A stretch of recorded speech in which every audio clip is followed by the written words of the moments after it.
बात को एक बार स्वीकार करने मात्र से कल्याण है। ये नई खोज है ये अशोक जी। एक बात को एक बार स्वीकार करने मात्र से कल्याण। कैसे? जैसे विवाह एक बार होता है,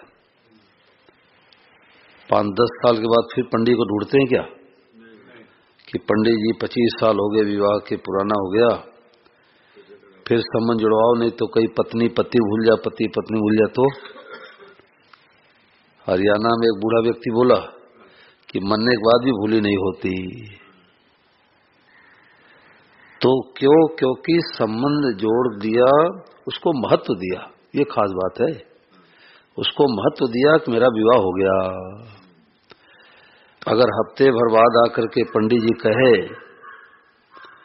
कि देखो भाई, रात भर मैं जगा था और मेरे को नींद आ गई थी और 2 पन्ने में गलती से पलट दिया, पूरा श्लोक नहीं बोला, अभी तुम्हारा विवाह पूरा नहीं हुआ, तो भाई लोग क्या कहेंगे? पंडित जी आप तो हलवा खाओ, लो 100-200 दक्षिणा लो, जाओ अपने घर पर, मेरा विवाह हो गया। ऐसे ही स्वामी महाराज ने कहा, एक बार भगवान से संबंध जोड़ लो, उसके बाद हजारों आदमी आके कहें कि अभी तुम भगवान के थोड़े हुए हो, गृहस्थी में रचे पचे हो, बाल बच्चों में, व्यापार में, ऐसे कैसे हो जाओगे? उनसे कह दो जाओ, आपको पता नहीं है। कि महाराज जी की कई बार बता रहा हूं, ब्रह्मा जी आके कहें तो उनसे कह दो जाओ, आपको पता नहीं है। और भगवान भी खुद आके कहें कि अशोक जी आप मेरे थोड़े हो, इतने देर थोड़े हो जाओगे, उससे कह दो प्रभु आपको भूली होती होगी, मेरे भूली नहीं है, मैं तो आपका हूं। तो इस बात को महत्व दे, महत्व। हम लोग क्या करते हैं, सत्संग के समय बात पकड़ लेते हैं, बाद में फिर भूल जाते हैं, महत्व नहीं देते। स्वामी महाराज से लोग पूछते कि महाराज जी हम ऋषि के गीता भवन आते हैं, 15-25 दिन सत्संग सुनते हैं, तो ऐसा लगता है हम भगवान के हो गए, हम संसारिक नहीं रहे, हम भगवान के हो गए।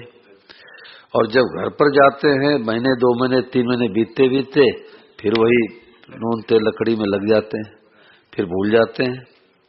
तो महाराज जी ने कहा कि विवाह के 3 महीने बाद भूली हो जाती क्या? मेरे को याद नहीं आ रहा कि विवाह हुआ कि नहीं हुआ। तो भगवान को अपना एक बार स्वीकार करने मात्र से कल्याण। तो जो संबंध की बातें हैं बहुत ही विलक्षण है। स्वामी महाराज ने अपनी देखो कमजोरी बताई। क्या कमजोरी बताई? महापुरुष अपनी कमजोरी भी बता देते हैं। जैसे पिता कहता, बेटा उस रास्ते से 10 बजे रात्रि बाद मत जाना, नहीं तुम्हारी बाइक छीन लेंगे। बेटा, पिता जो है बेटे को चिताता है, ऐसे महापुरुष हम लोग को चिताते हैं। क्या चिताते हैं? कि भगवान मेरे हैं, यह प्रेम का जनक है। प्रेम त्याग से, तपस्या आदि से, साधनों से नहीं होता, प्रस्तुत भगवान में अपनेपन से होता है। यह मानी बात है। मेरे को तो व्याख्यान देते कई वर्ष हो गए, बाद में बात मालूम हुई। देखो, लगभग 89 वर्ष की उम्र में महाराज जी की दृष्टि गई 1992 में जोधपुर मथानिया में गीता का मूल पाठ कर रहे थे महाराज जी का, और मूल पाठ करते करते दृष्टि गई क्यों हो, प्रेम कैसे होता है? अपनेपन से, संबंध जोड़ने से। संबंध जोड़ने से अपना काला कूटा बेटा प्यारा लगता है, संबंध जोड़ने से पोती प्यारी लगती है, संबंध जोड़ने से भाई प्यारे लगते हैं, संबंध जोड़ने से रिश्तेदार प्यारे लगते हैं, और एक संबंध जोड़ने से कुत्ता भी प्यारा लगता है।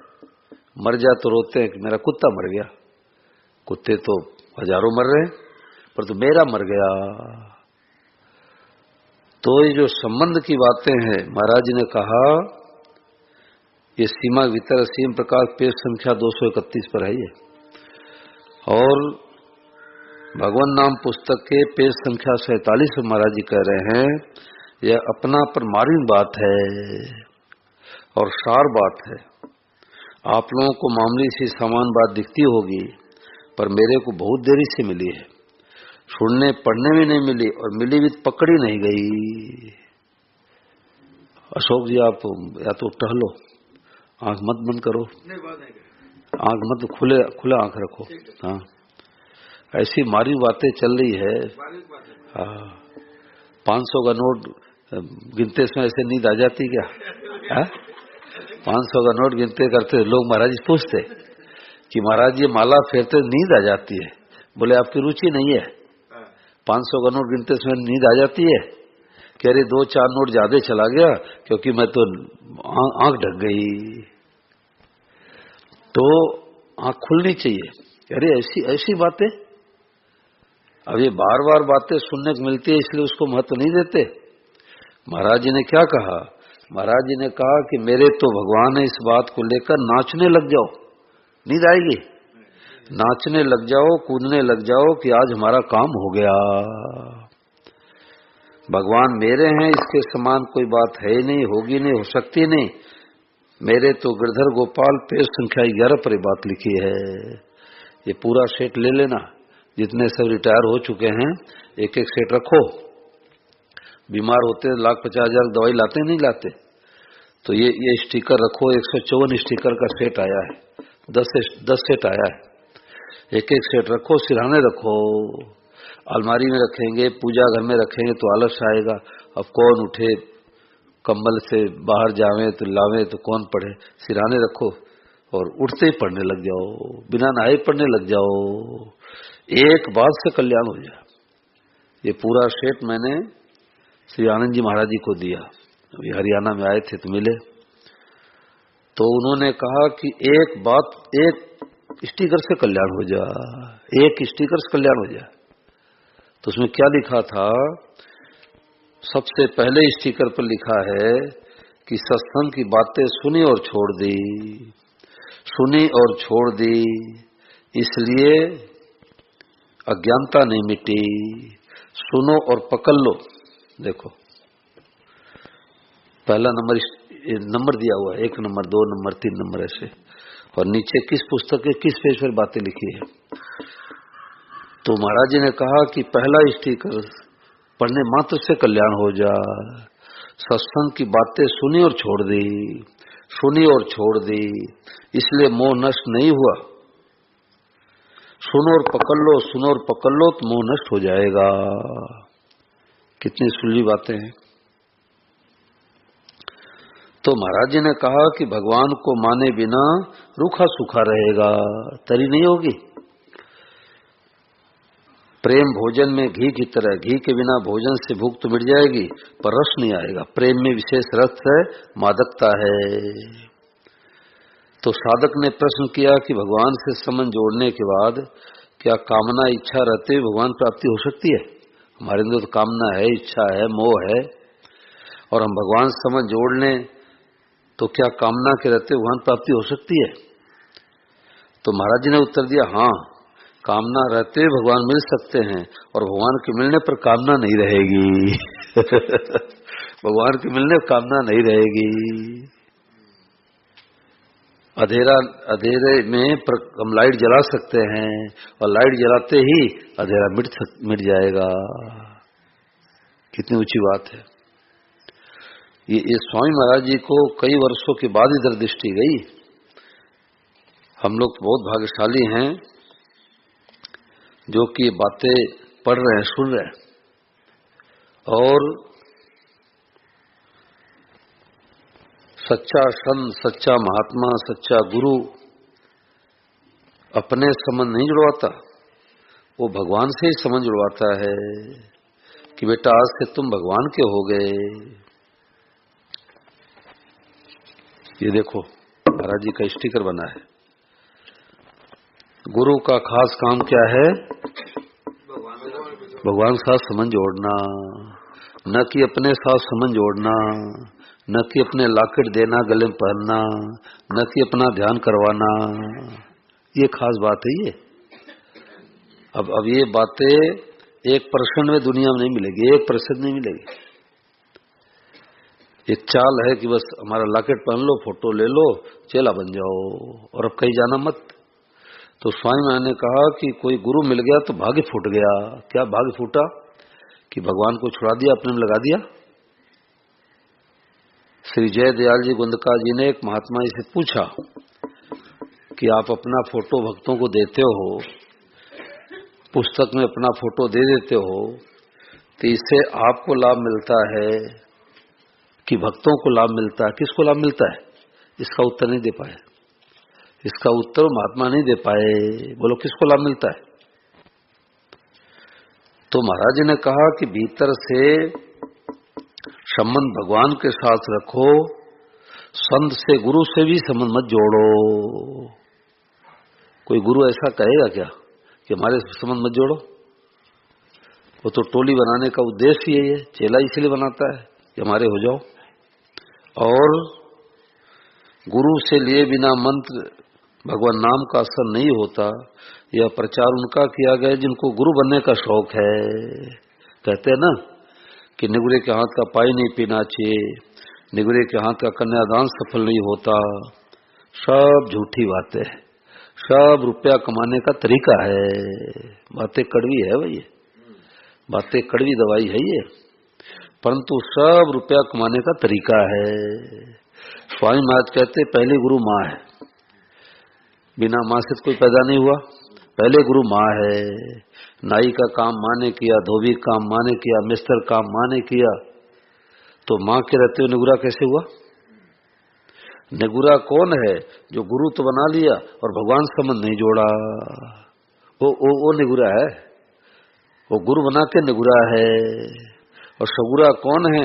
जिन्होंने भगवान समझ जोड़ लिया, भगवान समझ जोड़ लिया। तो श्रोता ने पूछा कि भगवान को गुरु मानने के बाद क्या और किसी गुरु बनाने की आवश्यकता है? तो महाराज ने कहा बिल्कुल नहीं है। गुरु बनाओगे तो एक नई आफत हो जाएगी। उनका कहना मानो तो मुश्किल, ना मानो तो मुश्किल। अच्छे संत मिले तो सत्संग कर लो, पर जहां तक बने किसी गुरु मत बनाओ, किसी संबंध मत जोड़ो। श्रोता ने पूछा कि आप जैसे महापुरुष गुरु नहीं बनते हैं, तो हम आपके साथ ऐसा कौन सा संबंध कर ले जिससे हमारा कल्याण हो जाए?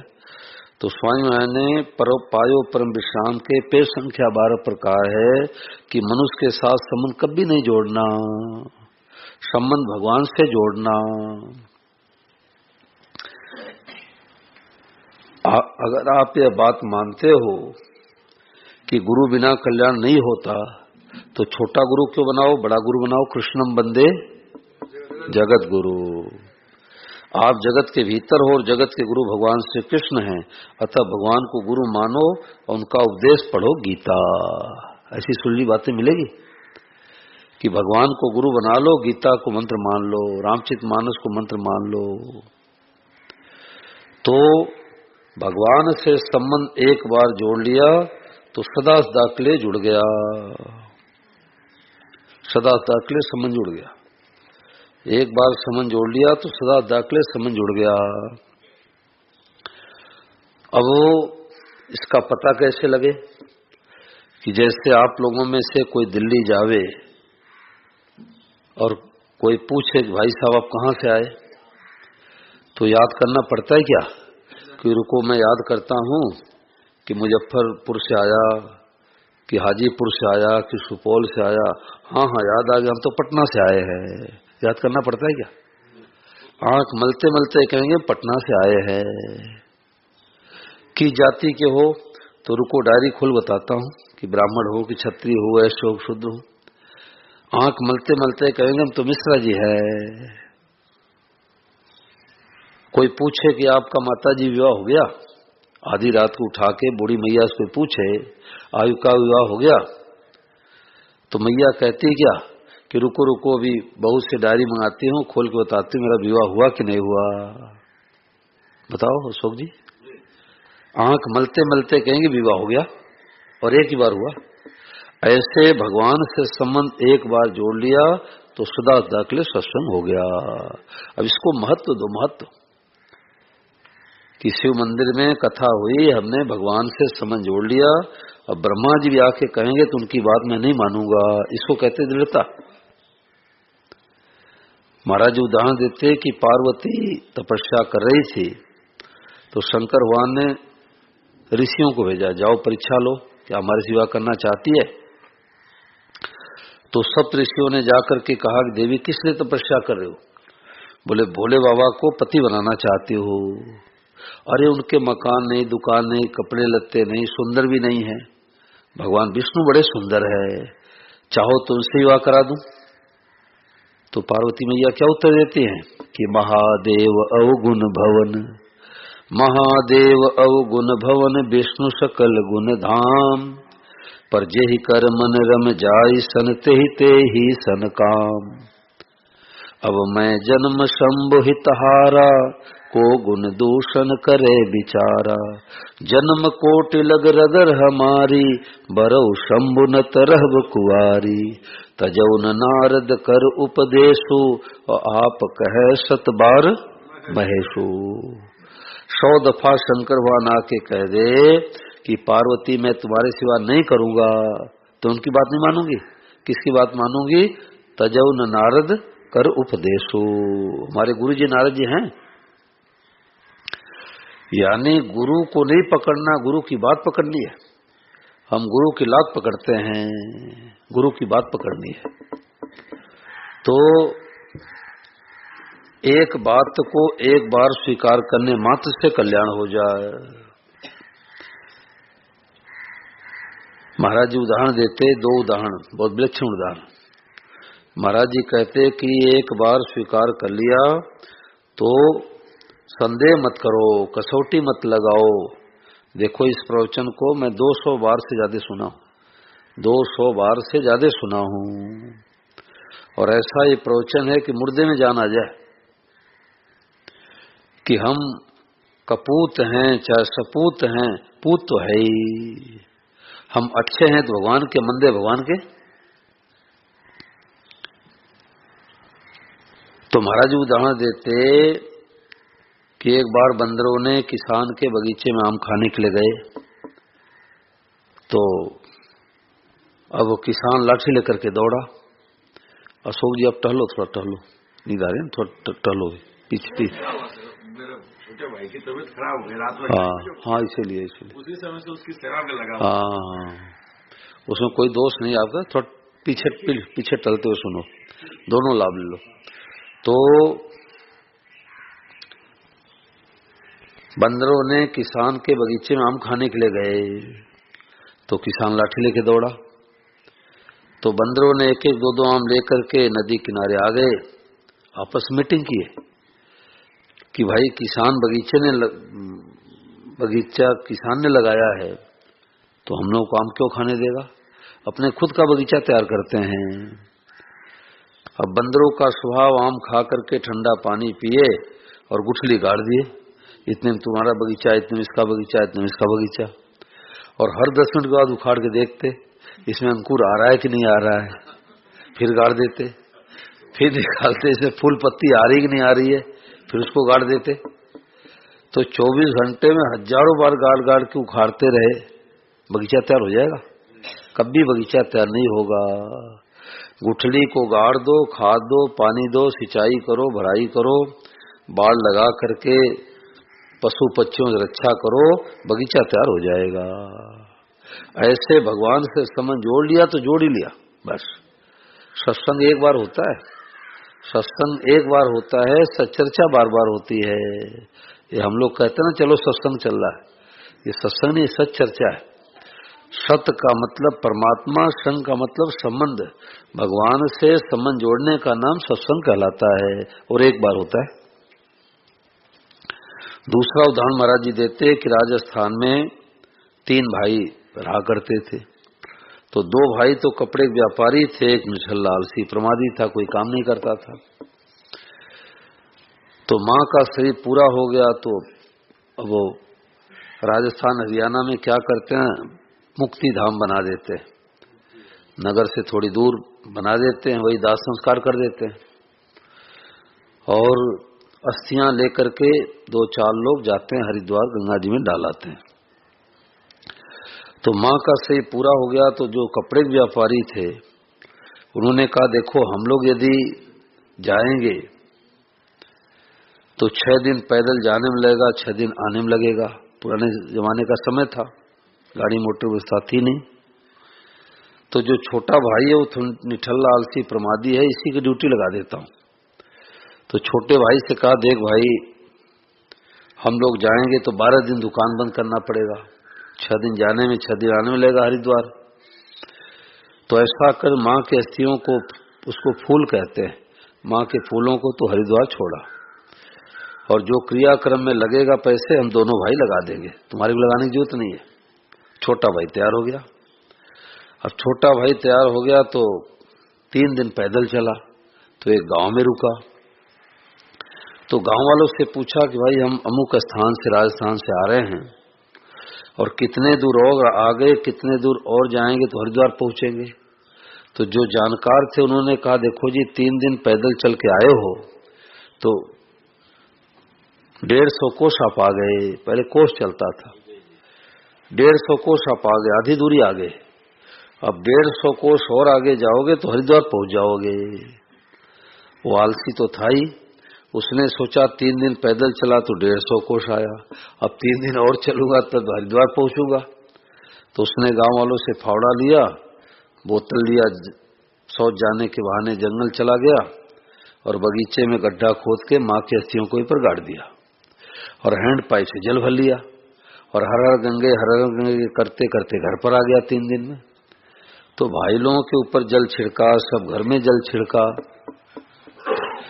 तो भाई लोगों को संदेह हुआ कि लगता है झूठा है और ठेठ हरिद्वार नहीं गया, आधी दूरी से आ गया, नहीं तो 6 दिन में आना जाना कैसे कर लिया। तो भाइयों ने जब पूछा तो उसने कहा, मैं दौड़ता हुआ गया, दौड़ता हुआ आया। परंतु भाई लोगों को संदेह रहा। इधर क्या हुआ कि जो मां मर चुकी थी वो सपने में आई बेटे के पास, जो कपड़े के व्यापारी थे। मां ने कहा, बेटा तुम लोग तो पैसे के लोभी हो, दुकान बंद करना चाहते नहीं, और तुम्हारा छोटा भाई निठल्ला आलसी है तो हमारे को 150 को छोड़ के आ गया। अब दोनों भाई सुबह होते ही मीटिंग करके बैठाए, छोटे भाई देख भाई सच्ची सच्ची बात बताना, तुम्हारी बात सच्ची कि माँ की बात सच्ची? तू तो कहता है माँ के अस्थियों को मैं हरिद्वार छोड़ के आया, और माँ सपने में आके करे थी हमारे को तो 150 को छोड़ के आ गया, बता तुम्हारी बात सच्ची कि माँ की बात सच्ची? तो छोटा भाई कहने लगा, अरे माँ को 150 कोस छोड़ के मैं आ ही गया था, जो 150 कोस माँ उल्टे आई कहने के लिए आप लोगों से, बस उल्टे जाती तो हरिद्वार पहुंच जाती। जो माँ उल्टे 150 कोस इधर आई और उधर गई होती तो हरिद्वार पहुंच जाती। तो इसका मतलब क्या हुआ? इसका मतलब ये हुआ कि महाराज जी कह रहे हैं संदेह मत करो, कसौटी मत लगाओ, ये मत सोचो कि हमारे मुख से झूठ निकल गया, अभी हम भगवान के नहीं हुए। महाराज जी ने कहा आपने जड़ काट दिया। और दूसरा उदाहरण, तीसरा उदाहरण महाराज जी देते, जैसे कन्या एक ही रात्रि में बहू बन जाती है। अब ससुराल में जाती है, अब घर पर तो माता पिता का लाड़ दुलाड़ रहता है, भले 8 बजे तक सोए, साथ थोड़े सोने देगी, साथ तो 5 बजे 6 बजे। आजकल की जवानी की बात अलग है, आजकल तो 8 बजे जगावे तो लड़ाई होने लग गया, ये मोबाइल से इतना बिगाड़ हो गया। पहले जमाने की बात है, तो पहले जमाने में माताएं 4 बजे 5 बजे कुंडी खटाती है, बहु उठ जा, बहु चट उठ जाती है। तो महाराज जी कहते हैं कि विचार करो कि अब उसको घर में माँ ने, पिता ने, भाई ने, भौजाई ने, सखी ने, सहेलियों ने कभी बहू कहा क्या? बोलो कहा था कभी? नहीं कहा था। और एक बार के सास से कहते ही चट उठ गई, तो पति से संबंध जुड़ते ही मान्यता बदल गई कि अब मैं बहू बन गई, अब मैं कुंवारी नहीं रही। अपने को कुंवारी मानती है तो बहू नहीं मानती। बोलो बात सच्ची झूठी है? अनुभव है सबका। कुंवारी मानती है तो बहू नहीं मानती, और बहू बन गई तो अपने को कुंवारी नहीं मानती। ऐसे सत्संग क्या है? अब हम भगवान के हो गए, अब भगवान के हो गए, हम सांसारिक नहीं रहे। अभी तुम कह रहे तो सांसारिक आदमी हैं, हम तो गृहस्थी आदमी हैं, हम तो बाल बच्चे वाले हैं, हम झूठ कपट तो करना ही पड़ेगा। अभी भगवान के नहीं हुए, भगवान के होते भगवान के नहीं हुए। तो जैसे कन्या एक ही रात्रि में बहू बन जाती है, ऐसे सत्संग क्या है कि अभी तक तो मानते थे हम सांसारिक है, गृहस्थी हैं। अरे भाई, ये तो नाटक खेलने के लिए मिला है, गृहस्थी का, साधु का, पति का, पत्नी का। हम भगवान के हैं। पूरा सत्संग हो गया। अब इस बात को चाहे अभी पकड़ो, चाहे 10 साल के बाद पकड़ो, चाहे 10 जन्मों के बाद पकड़ो। एक घर में सत्संग हो रहा था, तो एक बालिका ने बात बताई। स्वामी महाराज जी से तो सुनते आए थे, उस बालिका ने प्रैक्टिकली बात बता दी। उसने कहा, महाराज जी ये तुम्हारे जीवन घटना घटी। मैंने कहा, क्या घटी? तो उसने कहा कि लगभग 3 महीने पहले हमारी बड़ी बहन की शादी हुई, तो ससुराल गई, तो दूसरे दिन में सुबह सुबह फोन मिलाया, तो धीरे धीरे बोल रही थी। अब बहू की तो बोली बदल जाती है और दूल्हे की चाल बदल जाती है। आप लोगों का अनुभव है? दूल्हे की चाल बदल जाती है। अब धीरे धीरे ससुराल में चलते हैं। अब जल्दी जल्दी चले तो मित्र लोग कपड़े खींचे, क्या करते हो, अभी दूल्हा हो। तो दूल्हे की चाल बदल जाती है और बहू की बोली बदल जाती है। तो धीरे धीरे बोल रही थी बड़ी बहन। तो छोटी वाली बहन ने कहा, क्या बात है, तुम्हारी तबीयत भी तो ठीक है, धीरे धीरे क्यों बोल रही है?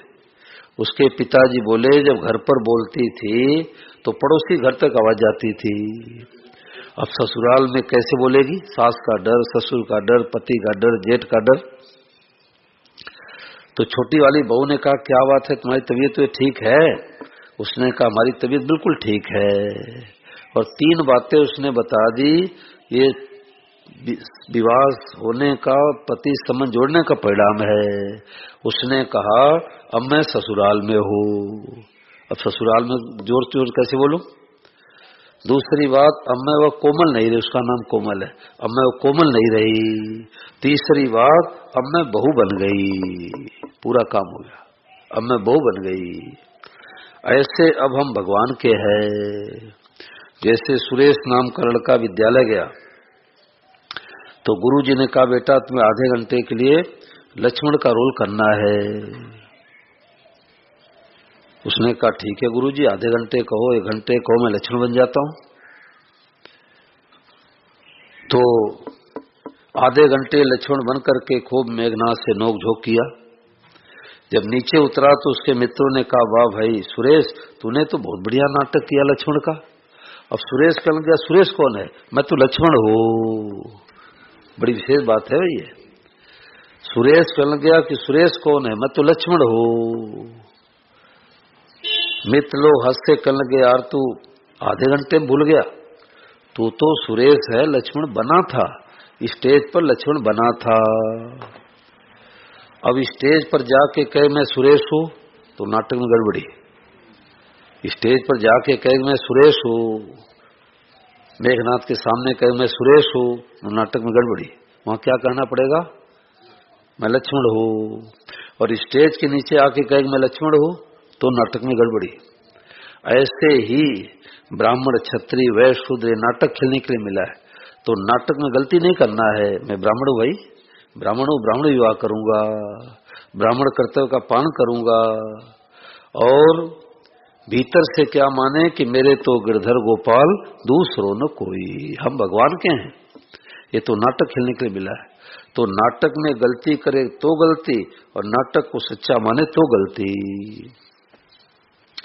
जैसे रेलवे कर्मचारी होता है, वो बात बात में कहता मैं तो रेलवे का आदमी हूं, बैंक का कर्मचारी कहता मैं तो बैंक का आदमी हूं, राजकीय कर्मचारी कहता मैं तो राजकीय कर्मचारी हूं। अब उससे पूछो एकांत में कि तुम रेलवे कर्मचारी हो तो माता पिता के नहीं हो क्या? तुम रेलवे कर्मचारी बैंक के आदमी नहीं हो, माता पिता के नहीं हो क्या? तुम राजकीय कर्मचारी हो तो माता पिता के नहीं हो क्या? तो वो कहेगा कि माता पिता के होके रेलवे कर्मचारी हैं, माता पिता के होके बैंक के कर्मचारी है, और माता पिता के होके राजकीय कर्मचारी है। ऐसे हम भगवान के होके ब्राह्मण हैं, भगवान के होके क्षत्रिय हैं, भगवान के होके वैश्य हैं, भगवान के होके शूद्र हैं, भगवान के होके साधु हैं, भगवान के होके गृहस्थ हैं। तो इसी का नाम सत्संग है कि एक बात को एक बार स्वीकार करने मात्र से कल्याण हो जा। एक प्रोफेसर साहब ने बड़ी अच्छी बात बताई। उन्होंने कहा कि जब तक भगवान से संबंध नहीं जुड़ा है तब तक विद्यार्थी स्कूल के बाहर टहल रहा है, एडमिशन नहीं हुआ, अभी विद्यालय में एडमिशन नहीं हुआ, अभी बाहर टहल रहा है। जब कब तक? जब तक भगवान से संबंध नहीं जोड़ा। और भगवान से संबंध जोड़ लिया,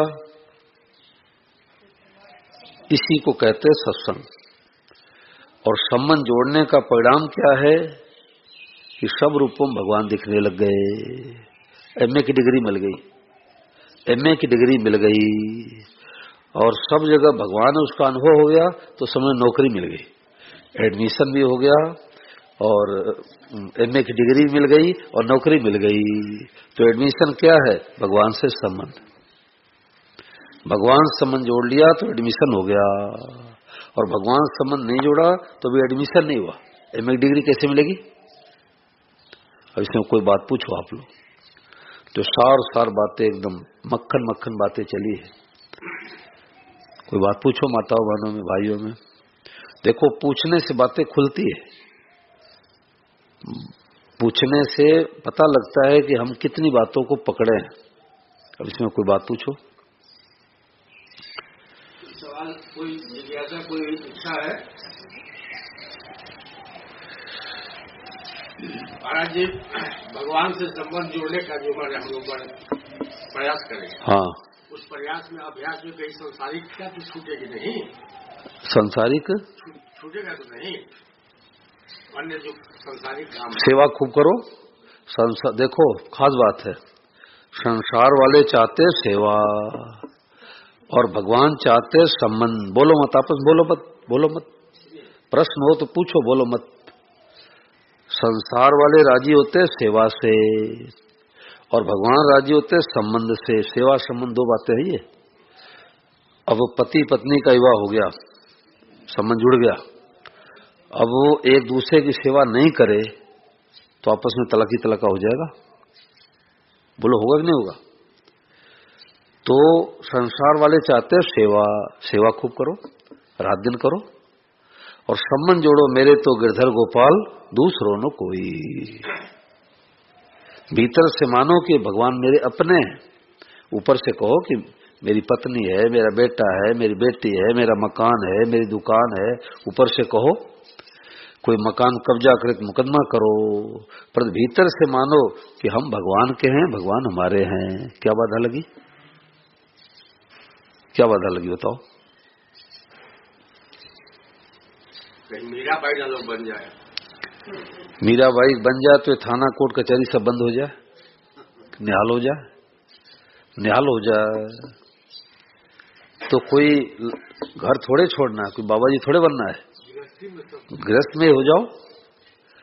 यहाँ बात क्या चल रही है 6-5 दिनों से कि पैंट शर्ट के बेस में दुर्लभ महात्मा बन जाओ। तो दुर्लभ महात्मा क्या? सोच बदल दो। वेशभूषा बदलने का नाम थोड़े महात्मा है। अब लाल पीले कपड़े पहन के कोई गांजा पीते हैं तो महात्मा के नाम पर कलंक है, महात्मा का है। और आप लोग नशा पता नहीं करते, पैंट शर्ट के वेश में महात्मा हो।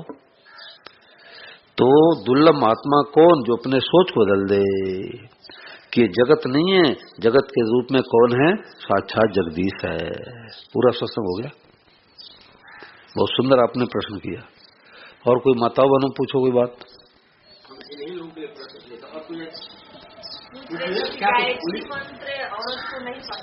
हाँ, स्वामी जी महाराज जी से पूछा गया है कि माताओं बहनों को गायत्री में जपना चाहिए नहीं जपना चाहिए।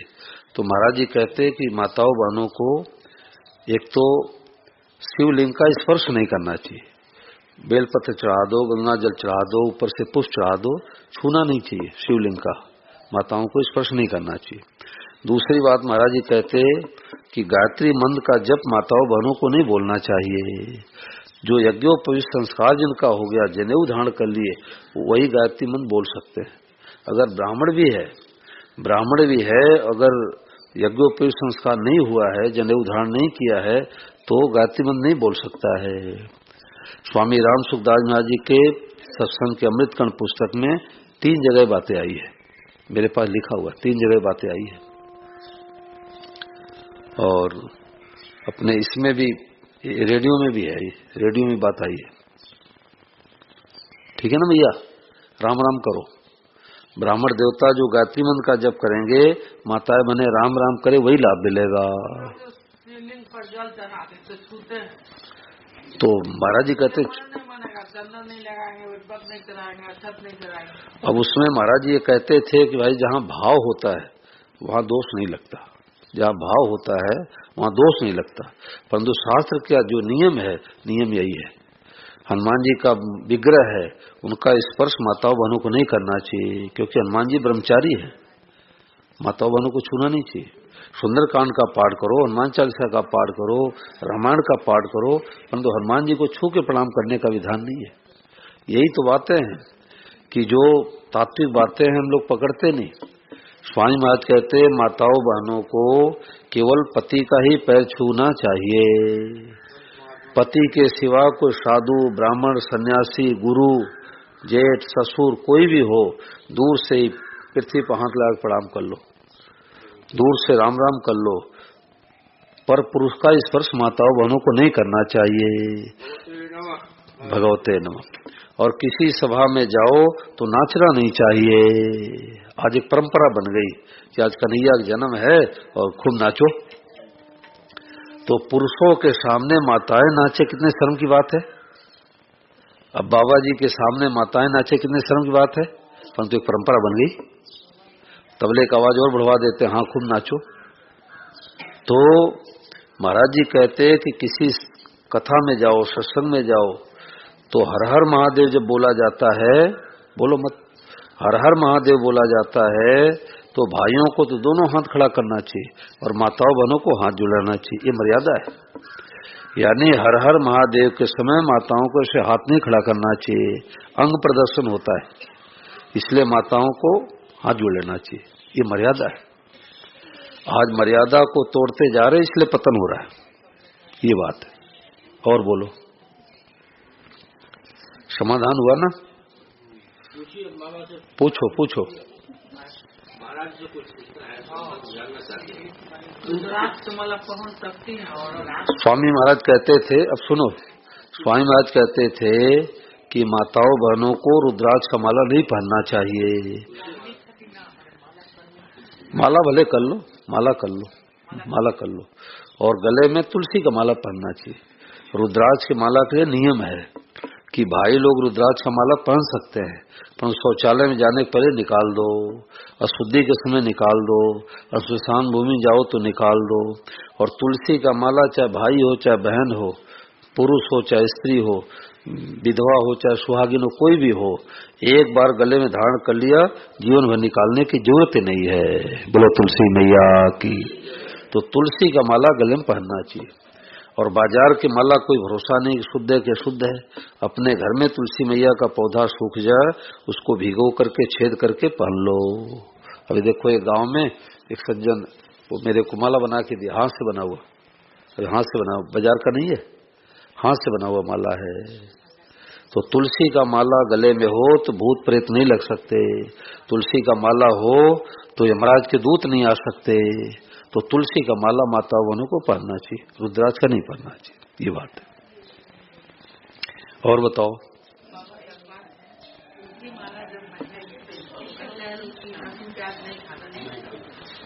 ऐसा नहीं है, ऐसा नहीं है, ऐसा नहीं है। तुलसी का माला चाहे शुद्ध चाहे अशुद्ध किसी अवस्था में पहन सकते, कोई दोष नहीं है, कोई दोष नहीं है, कोई दोष नहीं है। देखो अब नहीं मानते तो खाते ही हैं, हमारे कहने से कौन सा छोड़ देंगे। परंतु जो वैष्णव होते हैं, देखो अब इस्कॉन मंदिर में जाओ वृंदावन, अंग्रेज लोग जो लैट्रिन करके हाथ भी को पहले नहीं धोते रहे होंगे, अब जो है तिलक करते हैं, चोटी रखते हैं, माला फेरते हैं, उनकी माताएं साड़ी पहनती है पत्नी और माला फेरते। हम लोग जाते तो हम लोगों के पास आते, लो बाबा जी माला फेरो, हम लोगों को शिक्षा दे रहे। तो लहसुन प्याज नहीं खाते और हम लोग बिना लहसुन प्याज के चलता नहीं, क्यों? तो जीवा का स्वाद, तो भाई जीवा का स्वाद भी नहीं छोड़ेंगे तो भगवान का प्रेम कैसे मिलेगा? राखा चाहे प्रेम रस और चाखा चाहे मान, एक म्यान में दो खटक देखी सुनी न कान। हम भी घर पर थे तो लहसुन प्याज खाते थे, हम भी खाते थे, परंतु जब महापुरुषों का संग मिला, अब चाय भी नहीं पीते, चाय भी पीना छोड़ दिया, लहसुन प्याज तो बड़ी दूर की बात रही। तो सत्संग मिलता है, महापुरुषों का संग मिलता है, तो धीरे धीरे अरुचि पैदा हो जाती है। अब लहसुन प्याज पड़ जाए तो हम भोजन नहीं करेंगे, अब पहले अच्छा लगता था। तो सत्संग का प्रभाव होता है, सत्संग से असर पड़ता है कि भाई अब लहसुन प्याज कोई जहर नहीं है, तामसी होता है। अब जैसा खाएंगे अन्न वैसा बनेगा मन, ये बात है। और बताओ।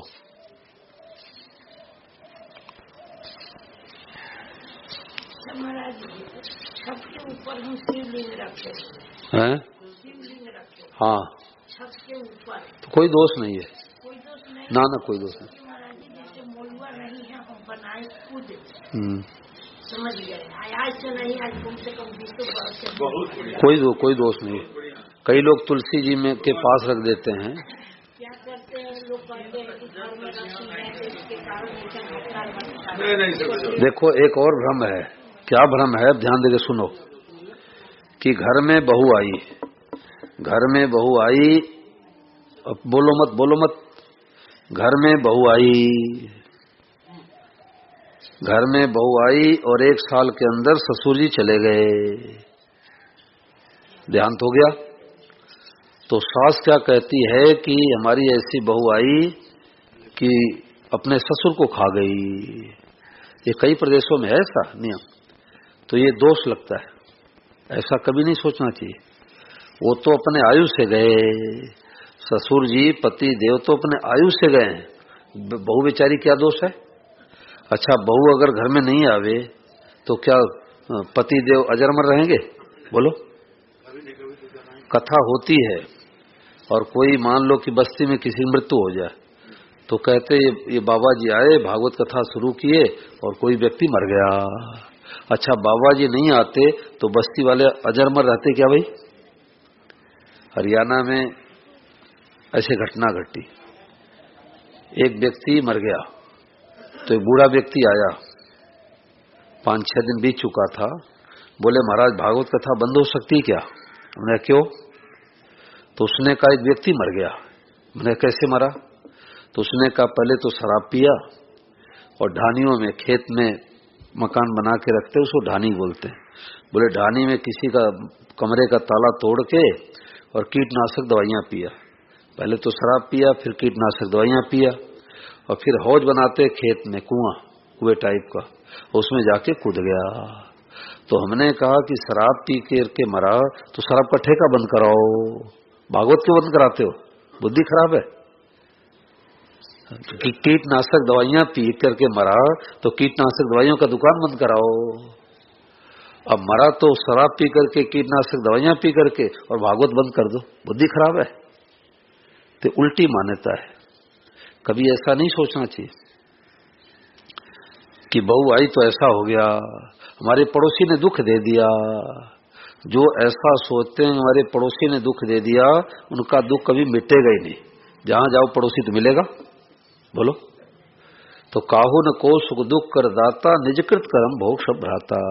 हमारे किए कर्मों के फल के अनुसार परिस्थिति आती है। भाई डाकिया आया कि 5,000 रुपए मनी ऑर्डर आपके बेटे ने बंबई से भेजा है, आप कहते रुको जी रुको, चाय पी के जाओ। अपने पॉकेट से दिया क्या 5,000? आपके बेटे के, आपकी चीज आपको दिया है। और 2 महीने के बाद आया कि बेटे का तार आया है, बेटा बीमार है। अब आप चाय नहीं पिलाते, परंतु तार अपने पास से दिया है क्या? 5,000 रुपए आपका चीज आपको दे रहा है, वो तार चिट्ठी आपको दे रहा है। ऐसे हमारे केवल कर्मों के फल के अनुसार परिस्थितियां आती है, ये निमित्त बन जाते। इन्होंने ऐसा कर दिया, इन्होंने ऐसा कर दिया, भाई हमारे कर्मों का फल है। तो ये सोचते हैं हमारी देवरानी ने ऐसा कर दिया, जेठानी ने ऐसा कर दिया, उनका दुख कभी मिटेगा ही नहीं। और एक बहुत बढ़िया स्टिकर इसमें बना है कि देखो, कई लोगों को भ्रम होता है कि कोई मंत्र मूट कर लिया तो क्या करे। तो महाराज जी ने उसके लिए उपाय बताया कि भक्तों की कथा पुराण आदि के श्रवण मात्र से पवित्रता आती है। पवित्रता आने से जादू, टोना, भूत प्रेत आदि का असर नहीं पड़ता। क्यों इधर उधर जाओ, ओझाओं के पास जाओ, रुपया ऐंठेंगे, उल्टी बातें बताएंगे। तो घर में भागवत जी पढ़ो, रामायण पढ़ो, गीता पढ़ो, सुनो, तो पवित्रता आने से जादू, टोना, भूत प्रेत सब ठीक हो जाता है। इसलिए इधर उधर के चक्कर में नहीं पड़ना चाहिए। और सब रूपों में जब भगवान संबंध जोड़ेंगे तो इसका परिणाम क्या होगा कि सब रूपों में कौन विराजमान है? भगवान ही है। दादा दादी के रूप में भगवान, लाइट के रूप में भगवान, बेटे बहू के रूप में भगवान, कुर्सियों के रूप में भगवान, पंखे के रूप में भगवान, मित्र के रूप में भगवान और शत्रु के रूप में। और सबको देख के क्या कहना है? भगवते नमः। अब भगवते नमः जब देखेगा तो किसी को दुख देगा, किसी गाली देगा, किसी का अपमान करेगा? पहले तो पड़ोसी को देख के खून खोलता था, अब भगवते नमः। भले मत बोलो, मन ही मन कर दो। आप अपना बैर हटाओगे तो बैरी का भी बैर मिट जाएगा, और आप अपने बैर को रखोगे तो बैरी का बैर और बढ़ेगा। देखो एक बात सुना करके प्रभात फेरी करवाता हूं। एक राजा और बनिया की मित्रता थी। तो बनिया बिना हिसाब किताब के गोदाम से माल भिजवा देता था राजा के पास, और राजा कभी बनिया टैक्स नहीं लिया। दोनों की मित्रता थी। तो एक दिन बनिया अपने बिस्तर पर लेटे लेटे सोचने लग गया कि हमारे चंदन की लकड़ियां बहुत पड़ी है, अब कोई धनी व्यक्ति मरे तो वो काम में लेवे, अब रिक्शा चलाने वाला बेचारा थोड़े ले जाएगा चंदन की लकड़ी जलाने के लिए। तो सोचने लग गया कि कौन सेठ जावे, कौन बूढ़ा हो गया है। तो सोचते सोचते सोचा कि अगर राजा मर जाता तो चंदन का गोदाम खाली हो जाता। और जैसे उसके अंदर कुभाव आया, बुरा भाव आया, राजा के मन में वो टकराया। राजा ने सोचा कि हम देश के राजा हैं, बनिया हमारा मित्र है, तो क्या हो गया, टैक्स लेना हमारा कर्तव्य है। अब सुबह होते ही 5 मुनिमों को लाया, तलपट तैयार करो और 40 साल का टैक्स भेजो। अब 40 साल का टैक्स 40 करोड़ रुपए पहुंच गया सिपाही लेके।